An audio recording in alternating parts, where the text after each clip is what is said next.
Lazy K Homestead. Well, while I'm taking a break from painting, Willis is disking this back field here.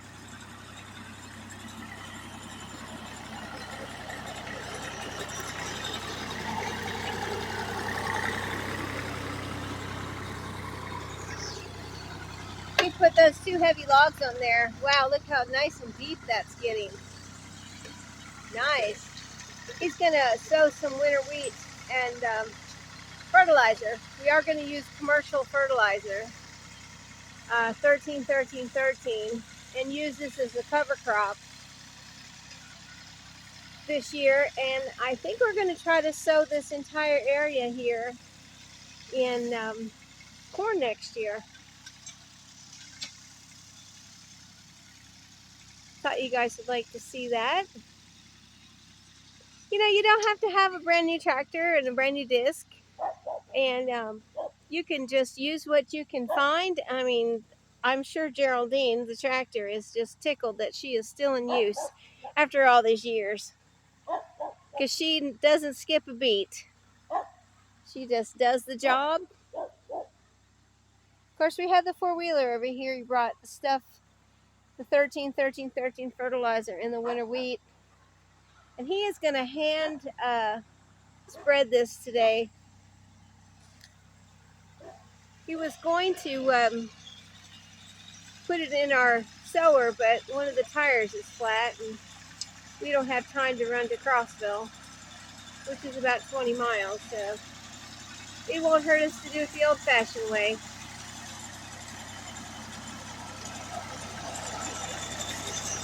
That's doing a good job. Yeah.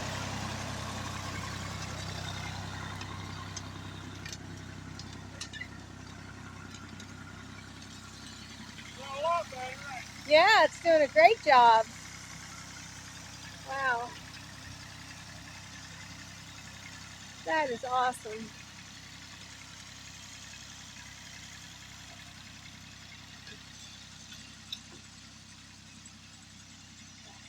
And where he goes back there is just about as big as this area here.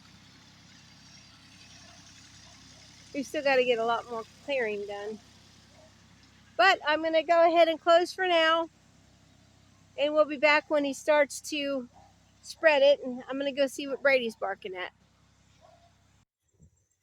Willis has got the fertilizer. And he's spreading it by hand, which is a big job. But he'll get it done. And then, are you going to put it, take the disc back through again?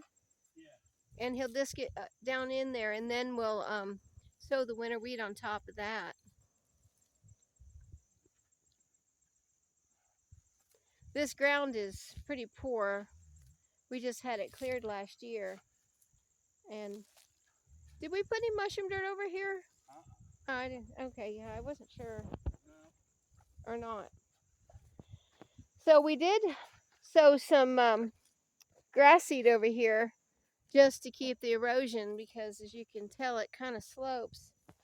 And he made a little terrace here so it won't go down into what this used to be was a swamp area, which is dried up now. I mean, it gets a little wet when the rain still holds water, but it goes down pretty fast. You can see the ferns over there. So he's going to continue to do that. And I'll be back when he's disking it in, guys. Well, Willis has got all the fertilizer spread, and now he's disking it in really good. And I wanted to show you this. There is the fertilizer on the ground. And you know, fertilizer is mostly made up of nitrogen. And what it does is it draws the moisture out of the ground. And so that's why he's trying to get it down into the ground with another disking. And then we'll go ahead and spread the winter wheat. But I don't know if y'all can see this. There's some of the fertilizer that is like a light gray, but once it starts drawing the water out, it turns dark. Isn't that interesting?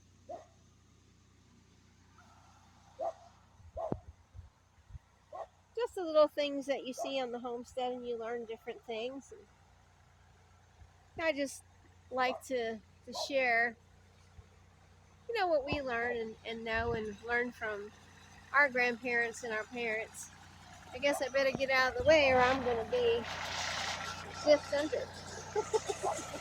Not really.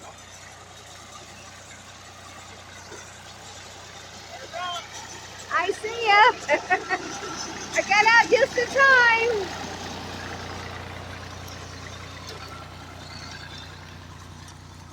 We still have a lot of roots and everything that we're getting out of here.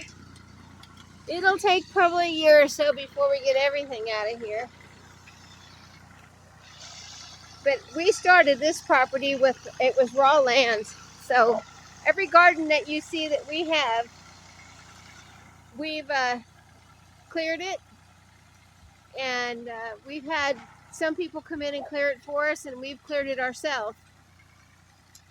And we've had to go through, just he and I, and we get all the roots out, and year after year, we make it so it's able to grow things, which is very satisfying on your homestead. I know a lot of people have done like we've done and bought raw land, which raw land means no electric, no water, no amenities like that. If you want it, you have to buy it and purchase it and have your local authorities put it in, and we did. We were off grid for a little while when we lived in our camper, but we decided that we wanted to have electric and water. And we do say we have a generator, and we do have ways to live if we did have to go off grid, God forbid. It's one of the reasons we have a wood stove. I can also cook on that wood stove. It's not a cooking stove like my granny used to have and my auntie. I learned how to cook on that when I was 9. There he goes.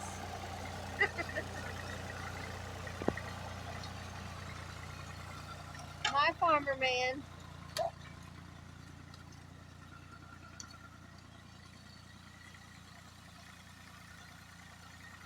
So one of the reasons we do a cover crop on all of our gardens is it's green manure. And what that means is once it is so cold that it kills the actual plant. Now, winter wheat is supposed to be able to withstand very cold temperatures. And we get, I can't really say here where we are on the Cumberland Plateau, we get below 0. But we do get down there, maybe not single digits like some areas. But so this winter wheat should be able to withstand most of the cold that we get. But for instance, if you're planting buckwheat or turnips or mustard greens, which are all great and inexpensive ways to have a cover crop, once the frost hits it and it dies down and it goes back into the soil, it creates what's called a green manure. And that will compost and enrich your soil. So that's really a cool way to help amend your soil, and it's very economical. And for instance, this winter wheat that we bought at our local co-op for a 50-pound bag was $12. So we thought that was great. And I know buckwheat is really inexpensive, and so are the turnip greens. So he's just going to continue to do that till he gets all of that in there.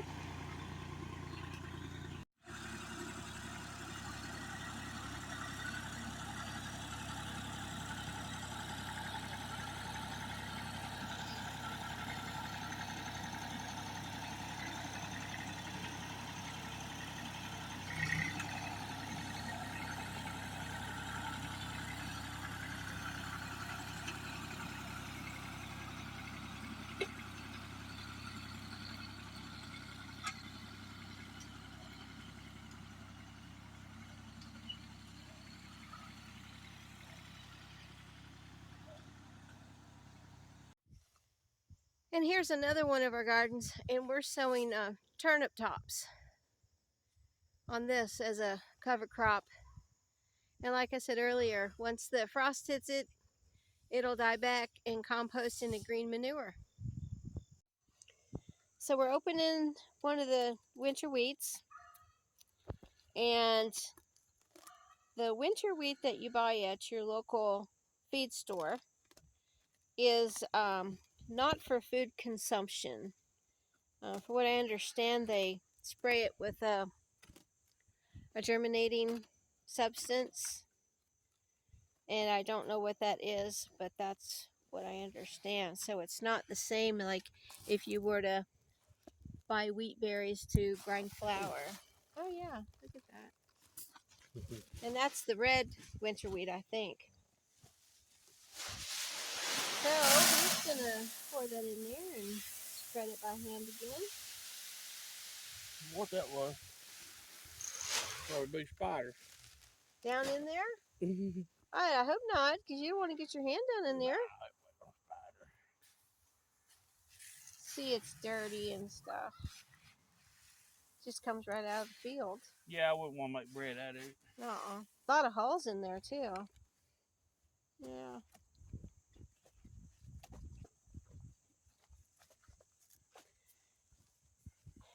Yeah, wow. Farmer Willis. He's got it in his DNA. Farmer genes, huh?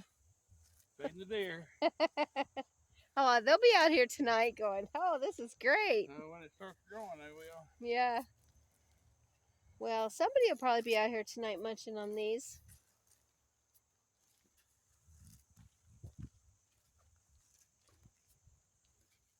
So are you just going to leave this on top of the ground? You're not going to go back and disc it, are you? No. I think it would crush it. I would think. Yeah. Well, this is kind of moist anyway. Like you said, it draws the fertilizer, draws the moisture out of the ground, so it'll probably take root soon. Oh, yeah. I don't think we're supposed to have any rain in the forecast in the next 10 days, but we're you know, it's supposed to be 90 next Wednesday. Really? Yeah, I think it's Indian summer. I remember when I was a kid in school and we would go back to school the day after Labor Day in Virginia, and we'd have all our clothes, our new clothes for school, and our parents would always buy us winter clothes. And we'd be in these turtlenecks and all this kind of stuff and just sweltering because we didn't have air conditioning in school like they do now. No. I didn't know what air conditioning was till I was 22-year-old. Yeah. I knew what it was before then. But that's mountain life, isn't it? Plus, you know, it's cooler up here. I mean, for it to get 90 degrees, that's hot up here on this mountain. Where I grew up in Virginia, we had, like, July and August was in the hundreds. And when I moved here, the average hot temperature was like 85. And to me, that was cool.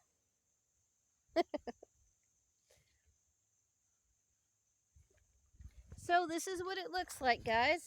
He's spreading it. And we're just going to leave it on top of the ground.